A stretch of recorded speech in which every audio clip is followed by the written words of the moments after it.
संस्कृतिर आसर एठी गायक गायक भितर झगड़ा नुह एटी विद्या तर्क आलोचना समालोचनार क्षेत्र विद्या विवादाय धन मदाय गोटे पद मो कान बाजिला तमे गाउथलो मो बंधु ना धेनु पथे पथे बसा गमे क्षीर लोभे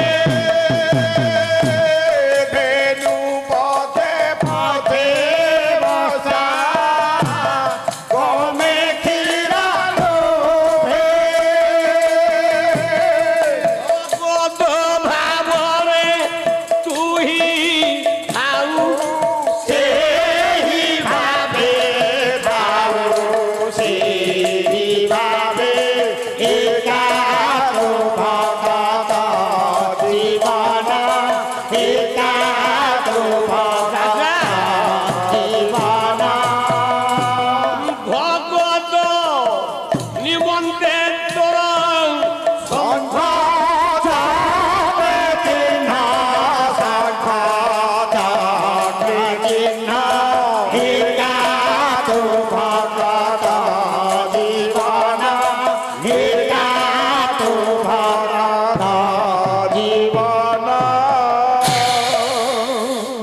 गोटे पटे भक्त आ गोटे पटे भगवान गोटे पटे जीव आ गोटे पटे परम गोटे पटे आदि आ गोटे पटे अनादि गोटे पटे राधा गोटे पटे कृष्ण गोटे पटे सीता गोटे पटे राम गोटे पटे पार्वती गोटे पटे शिव गोटे पटे दिन गोटे पटे राति गोटे पार्श्व चंद्र गोटे पार्श्व सूर्य गोटे पार्श्व पुरुष आ गोटे पार्श्व नारी ताहले धेनु पछे पछे गोमा ए धेनु पछे पछे बसा आकु प्रमाण सहित कवि तुलना कले उपमा उपमेय छल रे जीवटा हला बाछुरी परमटा हला गाई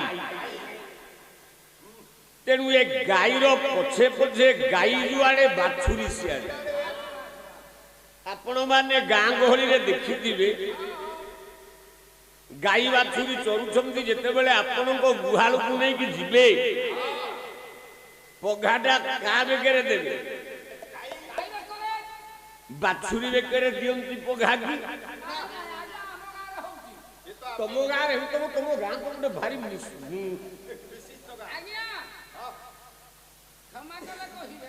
कौन क्षमा करी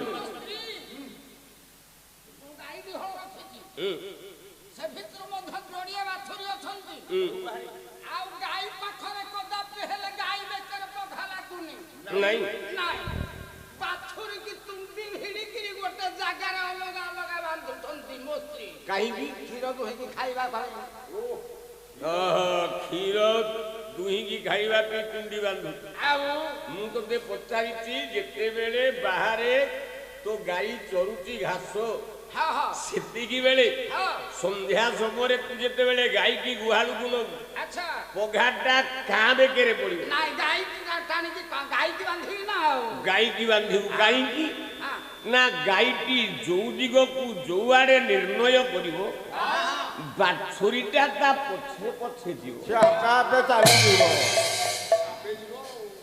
कारण बाछुरी जीवार उद्देश्य माँ गले मु माँ ठू क्षीर खाइबी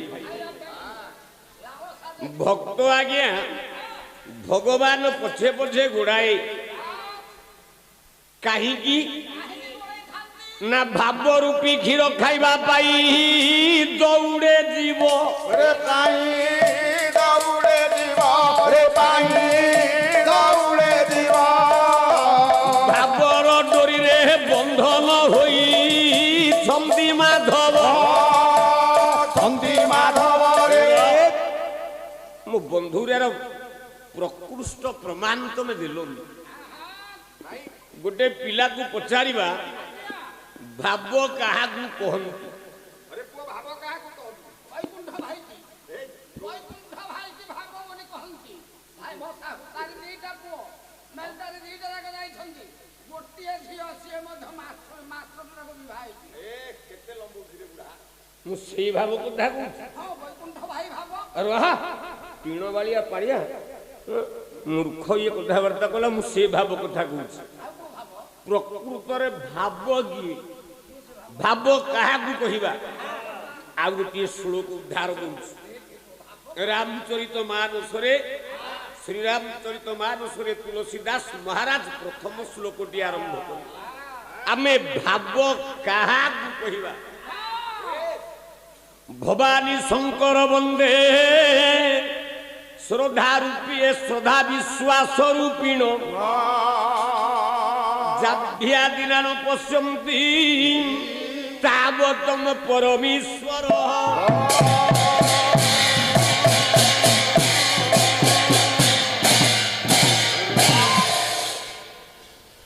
ଭାବ କାହାକୁ କହିବା? ଭାବ ରୂପକ ଶବ୍ଦର ଅନ୍ୱୟ କଲା ବେଳେ ଆମେ ଦୁଇଟି ପ୍ରତିଶବ୍ଦ ପାଏ। ଗୋଟିଏ ହେଲା ଶ୍ରଦ୍ଧା, ଗୋଟିଏ ହେଲା ବିଶ୍ୱାସ। ଶ୍ରଦ୍ଧା ଆଉ ବିଶ୍ୱାସ ଯେତେବେଳେ ଏକ ହେଇଯାଏ ଠିକ୍ ସେତିକି ବେଳେ ଆପଣ ମାନଙ୍କର ଭାବଟା ସୃଷ୍ଟି ହୁଏ। ଜଗନ୍ନାଥ ଦାସ ଓଡ଼ିଆ ଭାଗବତର ସ୍ରଷ୍ଟା। ଭାଗବତ ଲେଖା ସରିଛି। ଜଗନ୍ନାଥ ମହାପ୍ରଭୁ ସ୍ୱପ୍ନାଦେଶ ଦେଲେ, କହିଲେ ବାବୁରେ ଜଗନ୍ନାଥ ତୁ ତ ଭାଗବତ ଲେଖି ସାରିଲୁ, ଏ ଭାଗବତଟା ଠିକ ନା ନାହିଁ ଭୁଲ ଜଣିଏ ସଂଶୋଧନ କରିବ। ନା ପ୍ରଭୁ କିଏ? ଜଗନ୍ନାଥ ମହାପ୍ରଭୁ ସ୍ୱପ୍ନାଦେଶ ଦେଲେ ବ୍ରହ୍ମଗିରିର କାଣ୍ଡଗୋଦାରେ ଗୋଟାଏ କେଉଟ ପିଲା ଅଛି, ତା ନା ମନେଇ ସାହୁ। ଆମେ ମାଛ ଖାଇଲା ବେଳେ ଯଦି କଣ୍ଟା ତଣ୍ଟିରେ ଲାଗିଯାଏ ସେତିକି ବେଳେ ଆମେ ଗୋଟିଏ ପ୍ରହେଳିକା ଲୋକ କଥା ଗାଉ, କାଣ୍ଡଗୋଦା ମନେଇ ସାହୁ ତଣ୍ଟିରୁ କଣ୍ଟା ଛାଡ଼ିଯାଉ। ଆମର ବିଶ୍ୱାସ ଅଛି ତଣ୍ଟିରୁ କଣ୍ଟା ଛାଡ଼ିଯାଏ।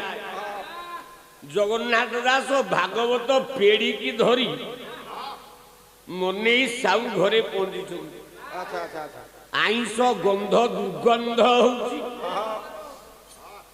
ଏ ତ ନୈଷ୍ଠିକ ବ୍ରାହ୍ମଣ, ଗନ୍ଧ ଏତେ ଜୋର ହଉଛି। ଗଲା ଜଗନ୍ନାଥ ମତେ ଶେଷରେ ଏଇଠିକି ପଠେଇଲ, ପ୍ରଭୁ ତ ପଠେଇଛି।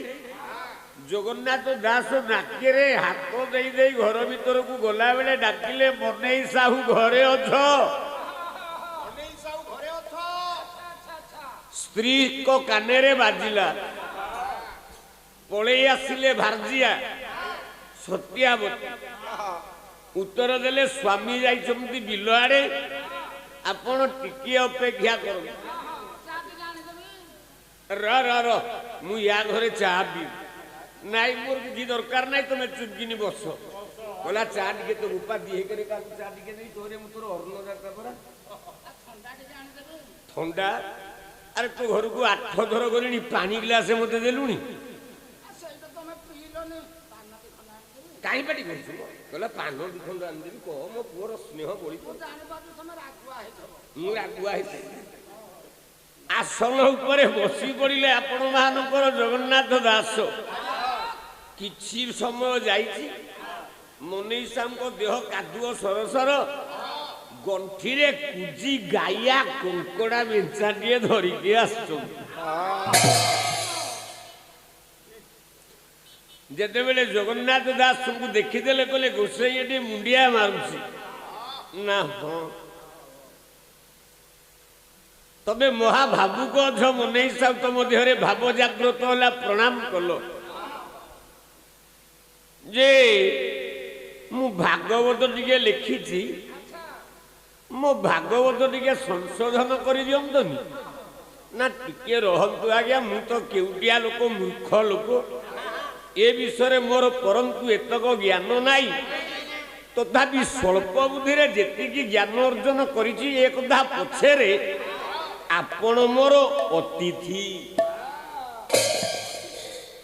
ତେଣୁ ଓଡ଼ିଆ ଭାଗବତରେ ଜଗନ୍ନାଥ ଦାସ କହିଲେ ଅତିଥି ଯାଦ୍ୱାରୁ ବାହୁଡ଼େ ସେନର ପ୍ରେତ ମୁଖେ ପଡ଼େ। ସେନର ପ୍ରେତ ମୁଖେ ପଡ଼େ, ସେନର ପ୍ରେତ ମୁଖେ ପଡ଼େ। ତେଣୁ ଅତିଥି ଯାଦ୍ୱାରୁ ବାହୁଡ଼େ ସେନର ପ୍ରେତ ମୁଖରେ ପଡ଼େ। এইଥିପାଇଁ 2 ବର୍ଷ ହେଲା ହୋତାକୁ ବ୍ରଜରାଜପୁର ଅନୁଷ୍ଠାନ। ଆଜି ଆମ ଇଏ ଭଗବାନ ବାବୁ ଡ୍ୟୁଟିରେ ଯାଇକି କହିଲେ ହୋତା ଭାଇନା କ'ଣ ଖାଇଦେବ କ'ଣ ନାହିଁ। ଗୋଟାଏ ହାଣ୍ଡିରେ ହାଣ୍ଡିଏ ଚୁଙ୍ଗୁଡ଼ି ମାଛକୁ ରାନ୍ଧି ଭଲ ଶାଗ ଟିକେ ହୋତା ଭାଇନା ଭଲ ପାଏ ଶାଗ ଗଣ୍ଡେ ଆଣି ଆଇଲା ବେଳକୁ ମୁଁ କହିଲି ମୋର ସଇଲାଣି। ନା କ'ଣ ସଇଲାଣି? ମୁଁ କହିଲି ମୁଁ ଖାଇସାରିଲିଣି। ନା ଏ ମାଛ ଟିକେ ଖାଇଦିଅ। ମୁଁ କହିଲି ଆଉ ସୁବର୍ଣ୍ଣ ଦେଲେ ହବନି, ତାକୁ ଥୋଇଥା, ରାତିରେ ପାଲା ଶୋଇଲେ ମୁଁ ଖାଇବାକୁ ନେଇକି କୁଆଡ଼େ ଏପଟ ସେପଟ କରନା। କାରଣ ଭାବ ଥିଲା ବୋଲି। କିନ୍ତୁ ମୁଁ କ'ଣ ଅତିଥି କି? ମୁଁ ଅତିଥି କି ଆଜ୍ଞା ଆପଣ ମାନଙ୍କର? ନା, କାରଣ ବର୍ଷକ ପୂର୍ବରୁ ଆପଣ ମାନେ ମତେ ନିମନ୍ତ୍ରଣ ଦେଇଛନ୍ତି 29 ତାରିଖରେ ପାଲା ହବ। ମୁଁ 28 ତାରିଖରେ ଆଇଲେ ଆପଣ ପଚାରିବେ? ତେଣୁ ଆପଣ ଜାଣିଛନ୍ତି 29 ତାରିଖରେ ହୋତା ଆସି। ତେଣୁ ମୁଁ ଅତିଥି କେମିତି ହେଲି? ମୋଦି ଆସିଲା ଭୁବନେଶ୍ୱର, ମୋଦି ଡେଟ୍ ଦେଇଛି ଏଇ ଡେଟ୍ରେ ମୁଁ ଯାଇକି ପହଞ୍ଚିବି। ଆମେ ଜାଣିଛେ ଏଇ ଡେଟ୍ରେ ଏ ପ୍ରବେଶୀ ଭାରତୀୟ ମାନଙ୍କୁ ଡେଟ୍ ଦିଆଗଲା ଏଇ ଡେଟ୍ରେ। ମେ ଫେୟାର ହୋଟେଲରେ 200 ପ୍ରକାର ଆଇଟମ ହେଲା। ସେମାନେ କ'ଣ ଅତିଥି? ନା ନା, ଅତିଥି କାହାକୁ କହନ୍ତି? ତାହେଲେ ଯୁବକ ପିଲାମାନେ ପାଲା କାହିଁକି ଶୁଣିବେ ଯଦି ଅର୍ଥ ନ ବୁଝିବେ? ଆଜିର ପାଠ ପଢୁଆ ପିଲାମାନେ କାହିଁକି ପାଲା ଦେଖିବାକୁ ଆସିବେ? କାହିଁକି କାହିଁକି ଆସିବେ? ନା, ଅତିଥି ଯିଏ ପୁଣ୍ୟ ତିଥି ବାର ନ କହି ଆପଣଙ୍କ ଘରେ ହଠାତ୍ ପହଞ୍ଚିବ, ଯାଇଛି ସେଇ ହଉଛି ଅତିଥି। ଆପଣ ମାନେ ଆପଣ ଜଗନ୍ନାଥ ଦାସ ମତେ ଜଣେଇ ନାହାନ୍ତି, ପଳେଇ ଆଇଲେ। ତେଣୁ ମୁଁ ପ୍ରିପେୟାର ହେଇନି। ଆପଣ କ'ଣ ଖାଇବେ? କହିଲେ ସତିଆ ଯେହେତୁ ଅତିଥି ଆଇଛନ୍ତି ଏ କଙ୍କଡ଼ା ଗୁଡାକ ଟିକେ ପୋଡ଼ିକି ଛେଚି ଦେ, ରସୁଣ ଲଙ୍କା ଦିଟା ପକେଇକି ଲୁଣ ଟିକେ ମାରିଦେଇକି ପଖାଳ ଭାତ ଗଣ୍ଡେ ଗୋସେଇକି ଆଗ ଦେ। ଜଗନ୍ନାଥ ଦାସ କହିଲେ ଛି ଛି ମାରିଦେଲା ଏ କେଉଟ ଛୁଆ। ଆଚ୍ଛା ଆଚ୍ଛା। ଆଉ ଅରେ ମୁଁ ନୈଷ୍ଠିକ ବ୍ରାହ୍ମଣ, କଙ୍କଡ଼ା ପୋଡ଼ା ପଖାଳ ମୋ ବୁପା ଦିହେକେରେ ମୁଁ ଖାଏନି। ଏ ଚଣ୍ଡାଳ ମତେ କହୁଛି କଙ୍କଡ଼ା ପୋଡ଼ା ଖା। କଙ୍କଡ଼ା ଛେଚା। ନା ନା ନା ନା ନା, ମୁଁ ଆକୁ ଖାଇପାରିବିନି। ଖାଇପାରିବନି? ମନୀଷା କହିଲା ଯଦି ନ ଖାଇପାରିବ ତମ ଭାଗବତ ଯୋଉ ଲେଖିଛ ଗୋଟିଏ ଧାଡ଼ି ଆଗ କାଟ। ନା, ମୁଁ ଭାଗବତ କାହାକୁ ଦେଇନି, ତମେ ଜାଣିଛ ମୁଁ କ'ଣ ଲେଖିଛି? ନା, ଗୋଟିଏ ଧାଡ଼ି ଲେଖିଛ। କ'ଣ? 11 ସ୍କନ୍ଧ 4th ଅଧ୍ୟାୟ 19 ନମ୍ବର ପେଜ। କହିଲା ହରିଚରଣେ ଯାର ଶ୍ରଦ୍ଧା ତାକୁ ନ ଲାଗେ ଭବ ବାଧା।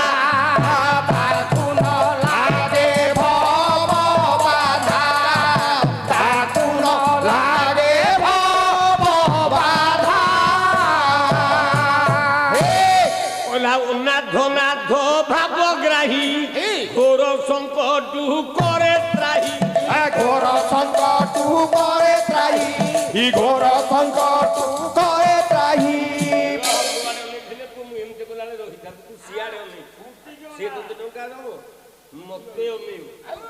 ତେଣୁ ହରିଚରଣେ ଯାର ଶ୍ରଦ୍ଧା। ତମଠି ତ ଶ୍ରଦ୍ଧା ଭଲ ପାଇବା ନାହିଁ, ଦେଖୁଛି ମତେ କେଉଟିଆ କେଉଟିଆ କହିଛ। ତାହେଲେ ଶ୍ରଦ୍ଧା ନାହିଁ, ଏ ଧାଡ଼ିଟା କାହିଁକି ଲେଖିଛ? ତାପରେ ତମେ କହିଲ କଙ୍କଡା ପୋଡା ଖାଇବନି ତମର ବିଶ୍ୱାସ ମୁଁ ଠିକ ପାଇଲାନି। ନା ନା ନା ନା ଭାଗବତରେ ଯୋଉ ଲେଖିଛ ଆଉ ଧାଡି ଟିକେ କାଟ। ଆଉ ଧାଡିଟେ କାଟ। ନା କଣ କାଟିବି ନା ମୂଳଟି ଅଟଇ ବିଶ୍ୱାସ କହଇ ଜଗନ୍ନାଥ ଦାସ କହଇ ଜଗନ୍ନାଥ କହଇ ଜଗନ୍ନାଥ ଦାସ କହିଲା ମୂଳଟି ଅଟଇ ବିଶ୍ୱାସ ତେଣୁ ଏ ଧାଡିଟା କାଟ ଗୋସେଇ ଆଗ ଖା ତାପରେ ଠିକ କହିବି। କଣ ଠିକ କହିବି ଆଗ ଖାଇଦିଅ। ବ୍ରାହ୍ମଣ ପିଲା ଜଗନ୍ନାଥ ଦାସ ନାକରେ ହାତ ଦେଇ ଏ ପଖାଳ ଆଉ କଙ୍କଡା ପୋଡାରେ ଯେତେବେଳେ ହାତ ମାରି ଦିଅନ୍ତି ସେତେବେଳେ ସିନା ଭାସି ଆସିଲା ଯେ ମହାପ୍ରସାଦର ବାସ୍ନା।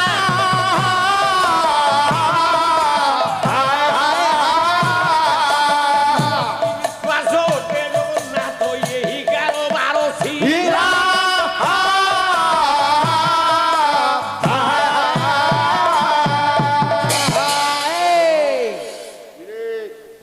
କବି କହିଲେ ମୂଳ ହେଲା ଶ୍ରଦ୍ଧା ଆଉ ବିଶ୍ୱାସ। ଏଇ ଦିଟା ଯେତେବେଳେ ଏକ ହେଇଯାଏ ସେତିକି ବେଳେ ଆପଣ ମାନଙ୍କର ଦେହରେ ଭାବ ଜାଗ୍ରତ ହେଇଯାଏ। ଆଉ ଖାଲି ଭାବ ଭାବ ଭାବ ରୂପକ କ୍ଷୀର ଆକୁ ଶ୍ରୋତା କଣ ବୁଝିବେ। ପରମେଶ୍ୱରୀ ହାସ୍ୟମୟୀ ଲାସ୍ୟମୟୀ ବିଦୁରର ସ୍ତ୍ରୀ ବିମଳା ସ୍ୱାମୀଙ୍କର ଆଗରେ ଫେରାଦ ଦେଲା କହିଲା ସ୍ୱାମୀ ସ୍ୱାମୀ ସ୍ୱାମୀ ମୁଁ କେହି ଅଛି କିଛି କୃଷ୍ଣ ଚରଣାର ବିନ୍ଦ ଭକ୍ତିରସ୍ତୁ ବୈକୁଣ୍ଠ ପ୍ରାପ୍ତିରସ୍ତୁ ସର୍ବେଶା ମଙ୍ଗଳମସ୍ତୁ। ବିଦୁର ସ୍ତ୍ରୀ ବିମଳା ଘରେ ବସିଛନ୍ତି। ସାତଟା ଛୁଆ ବିଦୁରକୁ ହେଇଛି ଜର।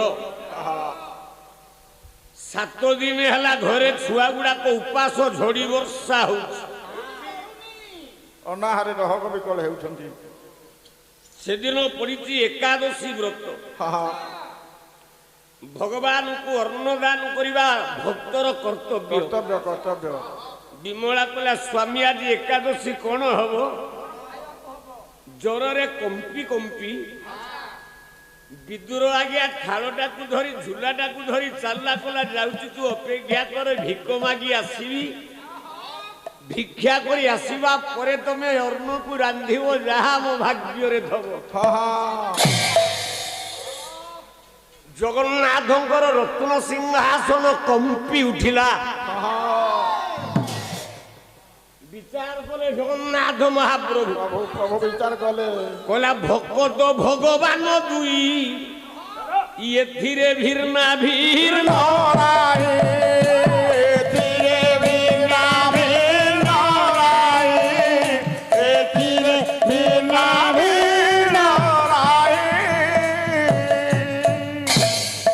ନାରାୟଣ ଛଦ୍ମ ବ୍ରାହ୍ମଣ ବେଶକୁ ଧାରଣ କରି ଜଗନ୍ନାଥ ମହାପ୍ରଭୁ ବିମଳା ଘର ଭିତରକୁ ପ୍ରବେଶ କରୁଛି। ଦ୍ୱାର ବନ୍ଧରେ ଠିଆଇ ଜଗା ଡାକିଦେଲେ କହିଲେ ବିଦୁର ବିଦୁର ଘରେ ଅଛ? ବିଦୁର ଘରେ ଅଛ କି? କାନରେ ବାଜିଗଲା ବିମଳାର। ସ୍ନାନ କରୁଥିଲା ସିନା ବିଦୁର ଭାରି ଯା ହେ ବିଦୁର ଭାରି ଯା ହେ ବିଦୁର ଭାରି ଯା ଜହି ପିତାମ୍ବର ରାଗି ଦେଲେ କେଳେ ସଜା ଦେଲେ କେଳେ ସଜା ଦେଲେ ବିମଳା କାନରେ ବାଜୁଥିଲା ସ୍ନାନ କରୁଥିଲା ବିମଳା କହିଲା ସ୍ୱାମୀ ତ ଅନ୍ନ ନେଇ ଆସିବେ କିଛି ତ ତରକାରୀ ପାଇଁ ପରିବା ନାହିଁ ବାଡିରେ ଉଠିଦବା ଖଡା ଶାଗ କେତେଟା ତୋଳି ରାନ୍ଧିବା ପାଇଁ ଥୋଇଥାନ୍ତି। ଇଏ ତ ଜାକି ଦେଲେ ଯେତେବେଳେ ଚତୁର୍ବେଦ କିଏ ଗାଉଛି କି ଭାବର ସହିତ ଭାବ ଶ୍ରଦ୍ଧାର ସହିତ ବିମଳା ଦୌଡ଼ି ଆସି କବାଟଟା ଖୋଲିଦେଲେ। ଗାଧେଇକି ଆସୁଛନ୍ତି ପିନ୍ଧିଥିବା ଗୈରିକ ବସନ ବୋଲେ ଦୋଷିଆ ଲୁଗାଟା ଛାତିରୁ ଖସି ଯାଇଛି ଅର୍ଦ୍ଧ ଯୌବନ ଉଲଗ୍ନା। ନାରାୟଣ ଦେଖିଦେଲେ ଧନ୍ୟରେ ଭକ୍ତ ଧନ୍ୟ ଧନ୍ୟ ତୋର କେମିତିଆ ଶ୍ରଦ୍ଧା ପୀତାମ୍ବର ପୀତବାସ ସିଏ କଲା ବିଦୁହୁ ଝାଟ ଝାଟ ପରିପିତ ପଟ ଡରେ ବିରାଜେ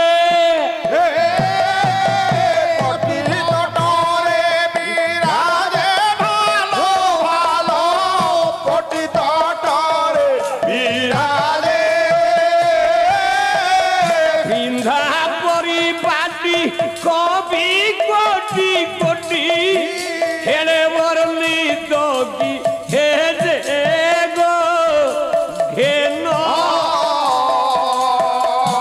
সোডা দোসরা ভিড়া যতন হরে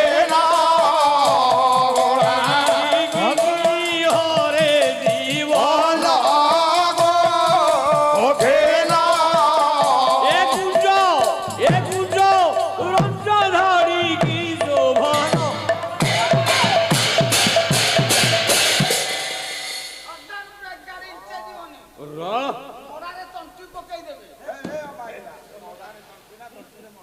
ପିନ୍ଧିଥିବା ଉତ୍ତରୀୟଟା ଯୋଉଟା ପିନ୍ଧିଦେଇ ବାନ୍ଧିଥିଲେ ଉଣ୍ଟାରେ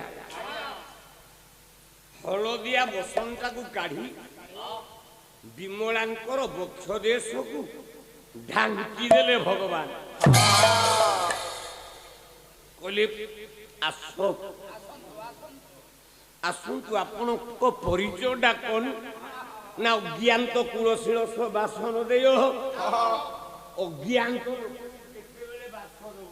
ନା ନା ନା ନା ଗଲା ବର୍ଷ ମୁଁ ଆସିଥିଲା ବେଳେ ମୋର ନାଲି ଗାଡିଟା ଥିଲା। ଆଜ୍ଞା ଆଜ୍ଞା ଆମେ ପାଲା ଗାଇକି ଫେରୁଛୁ କାମାକ୍ଷା ନଗରରୁ। ଆଜ୍ଞା ଗୋଟେ ମାଇପି ଲୋକଟିଏ ରେକୁଳା ଛକ ପାଖରୁ ଠିଆ ହେଇକି ହାତଟା ମାରିଦେଲା। ଦି ଜଣ ପାଳିଆ ପଳେଇ ଯାଇଛି, ଦିଟା ସିଟ୍ ଫାଙ୍କା ମୋର ପଡିଛି। ଗୋଟିଏ ମାଇପି ହାତ ଟେକିଲା। ମୁଁ କହିଲି ରେ କଣ ଅସୁବିଧା ଅଛି ଟିକେ ରଖିଲୁ ଗାଡି? ଡ୍ରାଇଭରକୁ କହିଲି। କହିଲା ମତେ ଟିକେ ଆଗେ ପୁରିଆ ଛକ ଯାକେ ନେଇଯାଆନ୍ତେନି। ମୁଁ କହିଲି ମା କୋଉଠିକି ଯିବ? ନା ତେଲ ଟାଙ୍କି ପାଖରେ ଓହ୍ଲେଇବି। ସେ ମାଇପି ଲୋକକୁ ବାଧ୍ୟ ହୋଇ ମୁଁ ଆଶ୍ରା ଦେଇଦେଲି। କହିଲି ବସ ମା ଗାଡି ପଛରେ। ଯେତେବେଳେ ଅଁଳା ବେରିଣୀ ଛକ ଆମେ ହେଇଛୁ କହିଲା ଏଇଠି ଓହ୍ଲେଇବି। ଦୋକାନ ଗୁଡାକରେ ଲୋକ ଭର୍ତ୍ତି ହେଇଛନ୍ତି ବଜାରରେ। ଯେମିତି ଓହ୍ଲେଇଛି ସାଙ୍ଗେ ସାଙ୍ଗେ କାନ୍ଦିଲା। ଆଉ ହଁ ହଁ ହଁ ହଁ ଏ ଲୋକଟା ମତେ ଅତ୍ୟାଚାର କରିବା ପାଇଁ ବାଧ୍ୟରେ ଭିଡିକି ଆଣିଛି। ମୁଁ ତାକୁ ଆଶ୍ରୟ ଦେଲି। ସେ କହିଲା ମତେ ଅତ୍ୟାଚାର କରିବା ପାଇଁ ଭିଡିକି ଆଣିଛି। আর যা লোক মানে সব তাদিকি নিয়া বাড়া পিট বান্ধম কলে বাবু র ইয়ার সমস্যার সমাধান নাকু 2000 টঙ্কা দিও। মু কইলি জনে পালা গায়ক মু সংস্কৃতির রক্ষক ভক্ষক নুহ। মু এ নারীটাকে সম্মানর সহিত আশ্রয় দেলি। ইয়ে মতো কহিলানি 2000 টঙ্কা দেলে ଯିବ। ମୁଁ ଯଦି ଆକୁ ବଳାତ୍କାର କରିବାର ଉଦ୍ଦେଶ୍ୟ, ୟାର ଇଜ୍ଜତର ମୂଲ୍ୟ କ'ଣ 2000 ଟଙ୍କା? ତେଣୁ ମୁଁ ବଳାତ୍କାର ମନ୍ଦ ଉଦ୍ଦେଶ୍ୟ ନ କରିକି ଯଦି 2000 ଟଙ୍କା ଦେବି, ମୁଁ ସମସ୍ତଙ୍କ ଆଗରେ କହୁଛି ମୁଁ 5000 ଟଙ୍କା ଦେବି, ସମସ୍ତଙ୍କ ଆଗରେ ବଳାତ୍କାର କରିବି। ମୁଁ କହିଲି ତୋତେ କ'ଣ ଏକା ଅଭିନୟ ଜଣା? ମୁଁ ଜଣେ ପାଲାବାଲାଟି। ହରିଶ୍ଚନ୍ଦ୍ର ନାଟକରେ ରୋହିତ ମରିଗଲା ବେଳେ ସବ୍ୟା ଯେତେବେଳେ କାନ୍ଦେ, ପାଲାବାଲାଙ୍କର କ'ଣ ବୋପା ମରିଯାଇଛି ଯେ ପାଲାବାଲା କାନ୍ଦନ୍ତି? ଆମେ ଅଭିନୟ କରି ଚାଲିଥାଉ। ମୁଁ କହିଲି ମତେ ବି ଅଭିନୟ ଆଇଛି 5,000 ଦେବି ନା ଆଜ୍ଞା ମୋର ଭୁଲ ହେଇଛି କିଛି ଲୋକ ଚିହ୍ନି ଦେଲେ କହିଲେ ଆପଣ ଯୁବ ସମ୍ରାଟ ମୁଁ କହିଲି ହଁ ଶେଷରେ ସେ ମାଇକି ବନ୍ଧା ହେଲା ପୁଲିସ ଥାନାକୁ ଗଲା ବିମଳା ଉତ୍ତର ଦେଲେ ତମେ କିଏ ନା ମୁଁ ବିଦୁରଙ୍କର ସଖା ପ୍ରବେଶ କଲେ ଘର ଭିତରକୁ ଶ୍ରଦ୍ଧା ଓ ବିଶ୍ୱାସର ସହିତ ଖାଇବାକୁ ଦବାକୁ ଗଲେ ଖାଇବାକୁ କିଛି ନାହିଁ ଘରେ ଶୁଖିଲା ପଚା କଦଳୀଟିଏ ପଡ଼ିଛି ଏତେ ଭାବରେ ଗଦଗଦ ହେଇଗଲା ମନରେ ବିଶ୍ୱାସ ଆଣିଲା ନିଶ୍ଚିତ ଏ ଅତିଥି ଯଦି ପ୍ରକୃତ ମୋ ସ୍ୱାମୀର ବନ୍ଧୁ ହୋଇଥାଏ ଏହି କଦଳୀରେ ଶାନ୍ତି ହବ ଏତେ ଭାବରେ ବୁଡ଼ି ଯାଇଛି କଦଳୀଟାକୁ ଛଡ଼େଇ ଦେଇଛି କଦଳୀ ରସଟାକୁ ପକେଇ ଦେଇକି ଚୋପାଟାକୁ ଧରିଲା ବଢ଼ାଇ ଦେଲା ଶ୍ରୀମୁଖେ ପ୍ରଭୁ ଜଗନ୍ନାଥ हे प्रभु जगन्नाथ हे प्रभु जगन्नाथ ବିଶ୍ୱାସରେ ପୁଞ୍ଜୁଥାନ୍ତି ବ୍ରହ୍ମାଣ୍ଡର ତାତ हे ब्रह्माण्डर तात हे ब्रह्माण्डर तात ତାହେଲେ ଶ୍ରଦ୍ଧା ଭାବଟାକୁ ଛାଡ଼ି ଦେଇ ଭିନ୍ନ ଗତିରେ ଗଲ